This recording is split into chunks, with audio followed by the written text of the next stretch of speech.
and welcome back to another episode of All About Us. We are here with Mr. Andrew Smith.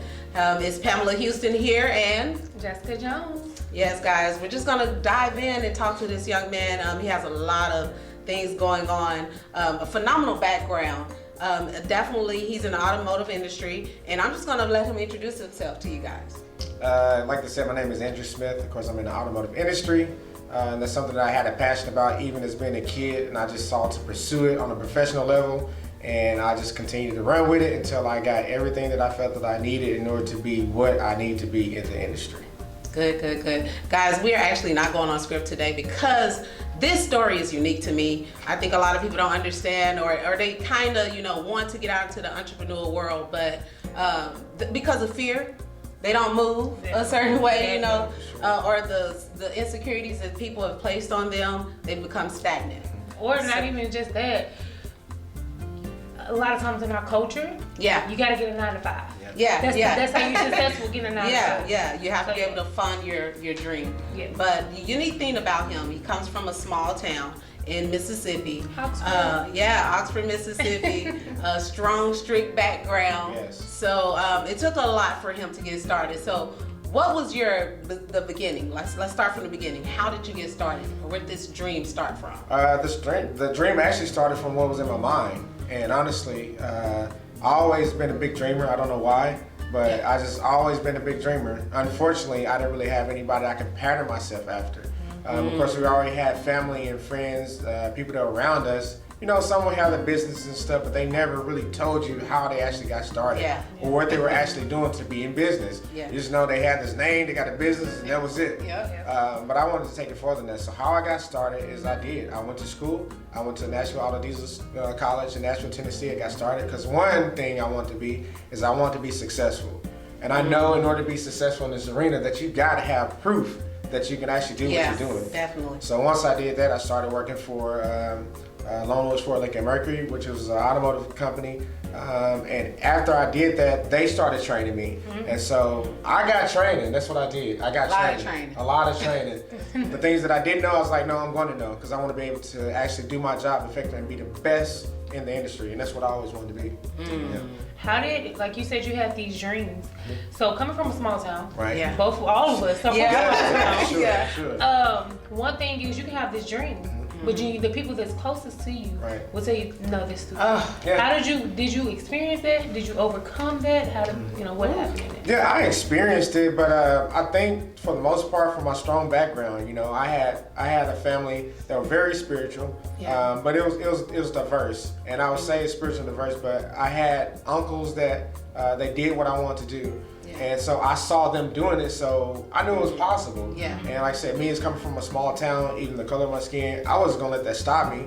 I just wanted to surpass what they were doing. And at first, I did it in a way to where I could, kind of prove myself in a sense that, hey, I can do it. But then it just started to grow from that. I can honestly say that my dream when it first started, it was honestly small. But the more I got into it, it just started to grow. And I think it's God was just putting that dream in me as an incubator. And he just started manifesting certain things in my life, and I had to go through the process. And I think that's the biggest thing, going through the process of actually getting the training, getting a certification. Because my uncles, man, they did it for like 60-some years. They were still shade tree. 5 years, I had my first certification. Then when they told me I'd get my master's certification, I just kept going. So I was like, I'm going to be the best. So now you're the best because you got the little shade tree. But you got that certificate because them shade tree mechanics. They be good. They be real good, but then you got that certificate behind you, so you can bring my car in. And it'd be good. Don't get me wrong. Like everybody has a place or a plateau that they have to stand on, but what you got to think about, it's ever changing. And if you don't change for the times, you're gonna get left behind. So even though you may be doing something at your level, but you can only go so far. I wanted to surpass that because I knew, hey, I'm not going to be working for somebody else the rest of my life. I said, one, I'm going to have my own spot. One, because I want to be able to give somebody the best service and all of my ability in order to show them, no, I really want to take care of you. And that's really what it really stands down to. I think that's really great because it reminds me of, I don't know if y'all know the movie Just Right with Queen Latifah. Oh, yes. I think me hearing an entrepreneur saying, I am bettering myself every day to be better because it's something new. You don't hear that a lot of times. You hear I went to school and then it's that. That's it. And definitely, I appreciate the point that you made. You respected the process. We're gonna fast forward just a little bit. Like now, you're in Texas, Austin, Texas. Right. I remember when I reached out to you. You know, a lot of people don't let you touch their cars. My ex-husband at the time, he had a Jag. That's when I knew he could do what he did. He came to my garage. I drove all the way to Dallas from Austin. He drove all the way to Dallas. All the way to Dallas. It's a 3-hour drive. To fix my car. In my garage, he took the whole motor apart. In my garage. I'm like, where the tools at?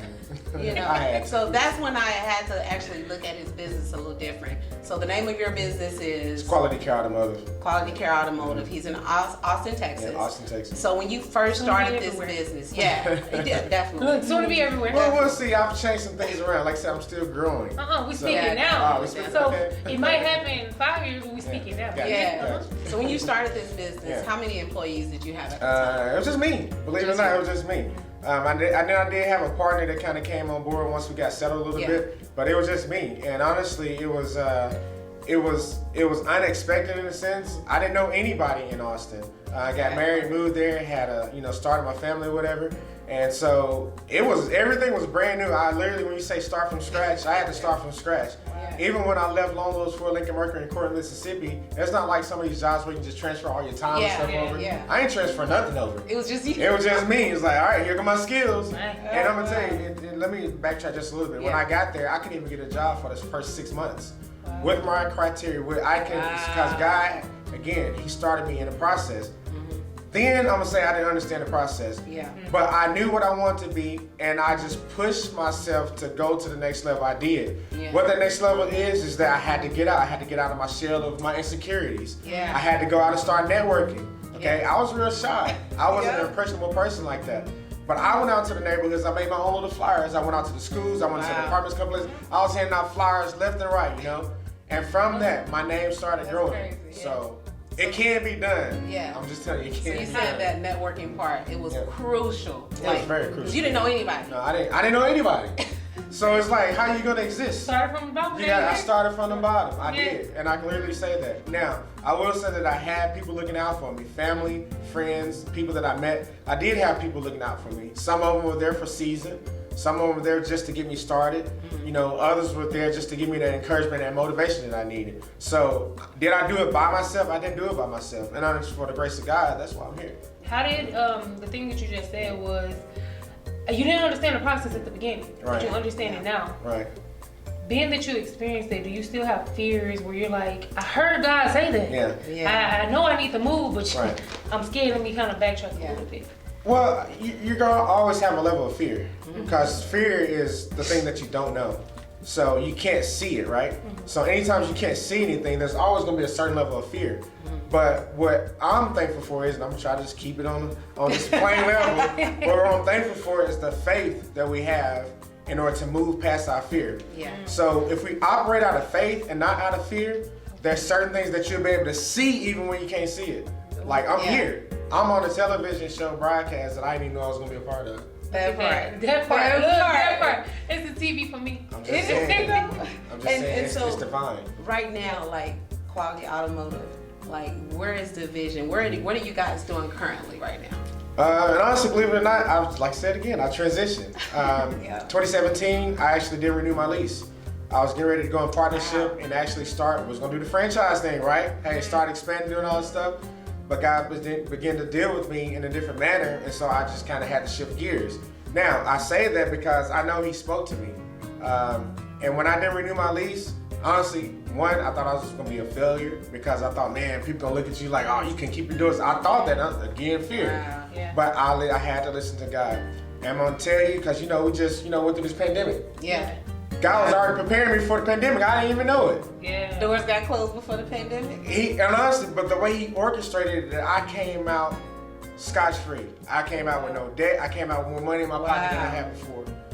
What God was transitioning me to is like, you know what? I'm going to put you on another level. But first, I got to establish you. In other words, I'm going to get you out of debt. I'm going to have you in a position where you take care of your family. I'm going to start you in investing. I'm going to start you to where you're going to own your house. You're going to own your real estate. And everything that you do from here on, I'm going to get the glory out of it. Now, that was a big step for me. in this process. Can we pause just for a minute? I know you mentioned the investment, because I know you have that investment piece. Right. Can we just talk about that just a little bit? I know you have like that whole platform where you do financial investment. Right, exactly. So tell me a little bit about that. So my thing was, when I was in business, the thing that got me the most, me and my wife were sitting down, shout out to my beautiful wife, Akita Smith, back home, all my babies. I love you guys to death, that's why I'm doing this. But we were sitting down and we were doing my finances. I started doing my own taxes and stuff. Got tired of paying people $1,500 in my taxes, and they're still screwing up. I'm sitting there telling them all the information. I said, you know what, I'm gonna do my own taxes. We were going through our first quarter, and we got to like $213,000. It's just like, I can't believe this place is making this much money. I was like, yeah, I can't either. But I'm thinking, I was like, but I ain't got nothing to show for it. Wow. I ain't got nothing in my bank account. Wow. I mean, I got a few $1,000s here and there, but I ain't got nothing to show for it. Yeah. The more we kept going, it's just like, man, we about up to like $400,000. And I said, I can't believe it. We're making this much money, but I don't have nothing to show for it. Wow. I said, you know what? Nobody ever taught me anything about money. Yeah. Nobody ever sit down and talk to me anything about money. So you got a business, right? You're doing well, but all the money that you're making is going right back out the door. You can't even keep track of it. God said, you know what? I'm going to bless you financially. So what I started doing, I started getting completely out of debt, because I was making good money. Don't get me wrong, man. I was making good money. But the thing about it is, I didn't know how to manage my money properly. Again, with most businesses, they fail within the first 5 years without having the knowledge to be able to manage the funding. And that's what going with everything. So how God blessed it, man, he blessed me when I started doing my own taxes. Not only was I able to create a huge write-off, that's more money in my pocket. A huge write-off, but he started showing me little things that I could do, because at the end of the year, I was like, you know what, instead of me spending $60,000 and $70,000, I want that money in my pocket. I want that money in my account, so now I can start investing. I want to buy my home and start investing in my property, so that's what I started doing. So the investment aspect came from that. I didn't know how to manage my money. You making all this money, know how to manage it. You spending it all, now you have nothing to show for it. Yes. That's the horrible feeling. And that's the crazy part. A lot, like you said, a lot of businesses within the first 5 years, they are in, either bankrupt or they're in the red because they don't know how to manage money. Right, exactly. You don't all of a sudden just learn how to manage money. No, if you don't know how to manage money at home, when you get a business, it's going to trickle over into that. Right. So was that transition hard, just trying to figure out the ways to save and not spend, and especially with the financial side of your business, because for your business to be successful, you gotta make money. Yeah, you gotta make money. And you gotta figure out how to keep money to make more money versus you being in the red every single time and just all these expenditures and nothing is coming in to get you right. Yeah, and it was difficult because like you said, you don't know what to do. And the foolish thing that I had at first, I assumed that I knew how to do business. But after doing business and after facing failure after failure within my business, I was like, you don't know what you're doing. So either you need to start reading, and what just came in, Robert Kiyosaki, Rich Dad Poor Dad. Like it's a very good, I recommend anybody in business to read that book. And even all these other things that you can build on these platforms. The Richest Man in Babylon by Charles Clayton. There's another good book that I read. Teaches you how to do your finance. And the book that we have that's very popular among us is the Bible. And Proverbs, there's so many different nuggets that'll teach you how to manage money. But you know what we don't do most of the time? We don't read. So, my question, because it now goes back to at the beginning. When you first said, I seen all my uncles. I seen them do all of this. But I never seen them progress. And it could have been because they didn't know financial. Will you ever take all the knowledge that you get now and pour it back into your community, or what do you do? Yeah, and honestly, I'm glad that you said that, because again, God's been transitioning me.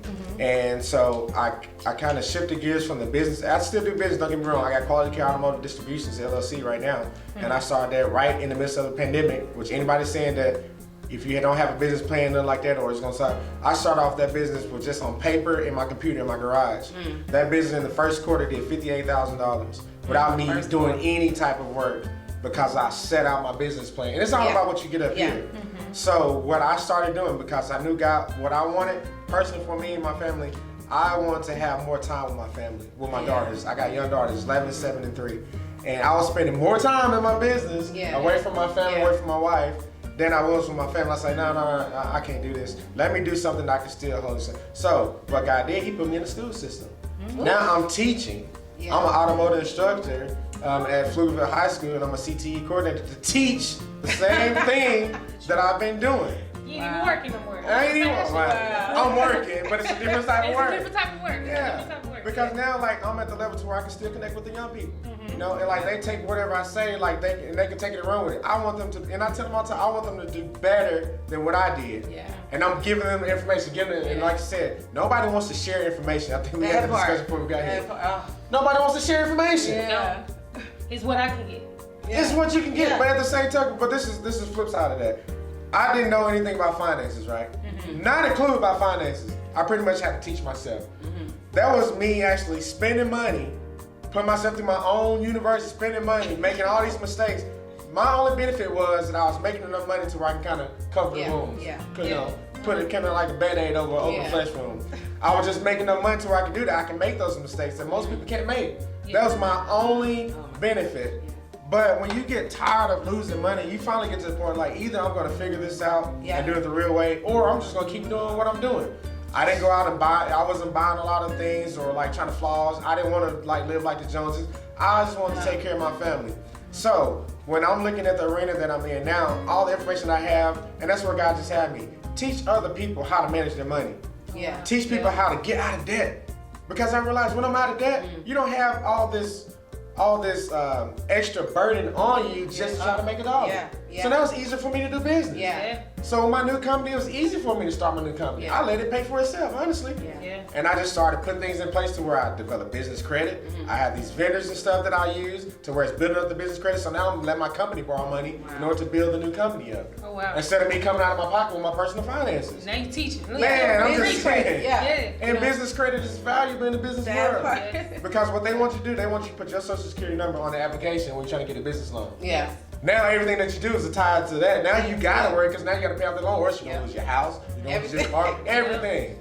But when you don't have the information, you do it. I'm not doing that anymore. Look at that. I'm not doing it anymore. Yeah, that's why I told y'all this episode is so interesting and so unique for me because there is a story behind, you know, this person right here. A lot of times, like I said, you know, we be scared to step out, you know, and especially like you said, coming from a small town, you know, you kind of grow up with that fear, the insecurities, and it's really just based on what you've seen.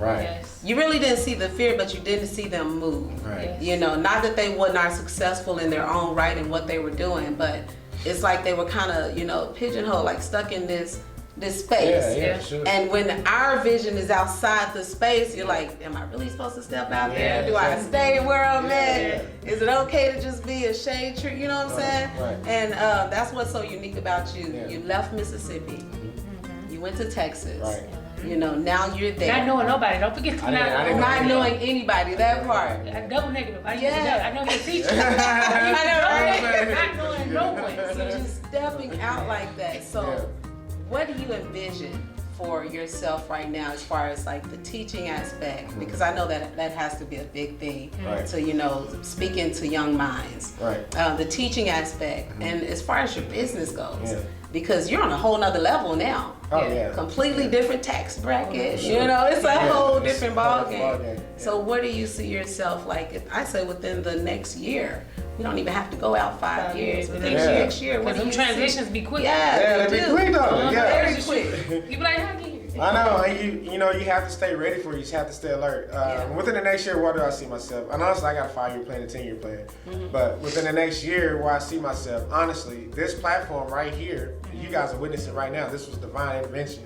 So this platform just allowed me to actually launch my Risk-Free Pro business, which is helping people and consulting people to get out of debt, manage their financing, invest, build up their credit, and build up generational wealth. I just spoke that because that's what's happening with you guys. You guys just put that.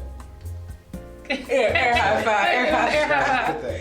Well, guys, I know this has been an amazing episode. Make sure you go ahead and plug your information. How can they get in touch with you? How can they reach you? The finance guru, the mechanic, the master mechanic. How can they get in touch? I ain't saying I'm doing that anymore. You know, you start where you gotta start. But no. Definitely plug your information. How you can reach me right now is actually on the business page. Is Making Money Moves. If you follow that page, you're gonna get everything that you need. Me personally, I don't really want a personal follow, but I want everybody to be able to tune into this because I think there's a lot of information on there that you can glean from, and also it's gonna put you around professionals in real estate, professionals in finance and development. development, professionals in credit repair. So, hey, if you're looking for a way to actually propel yourself to get to the next level of business, that's going to be your best option. So it's Making Money Moves. Making money moves. And that's on Facebook, IG? It's on Facebook. Okay. It's gonna get ready to get on IG. Okay. I'm still trying to make some things, but right now we're on Facebook, and we hit about 487 Then we're strong gonna right get the now. fake money and do a TikTok. Then you gonna Yeah, do TikTok. I'm gonna let my girls do the TikTok. I'll let my babies think, hey, they're phenomenal in their area, so I'm gonna let them. Oh yeah, I'm gonna let them splash. Yeah, my daughter, they she, good, man. she, I was like, look, no, yeah. Yeah, for sure. This has been an amazing segment, guys. Thank you once again for tuning in. All About Us with the master mechanic himself, the financial guru, Mr. Andrew Smith. We appreciate him coming all the way in from Austin, Texas, y'all, to sit down with us with this episode of All About Us. So it's your girl, Pamela Houston. And I'm Jessica Jones. Thank you guys again. Tune in next time for All About Us.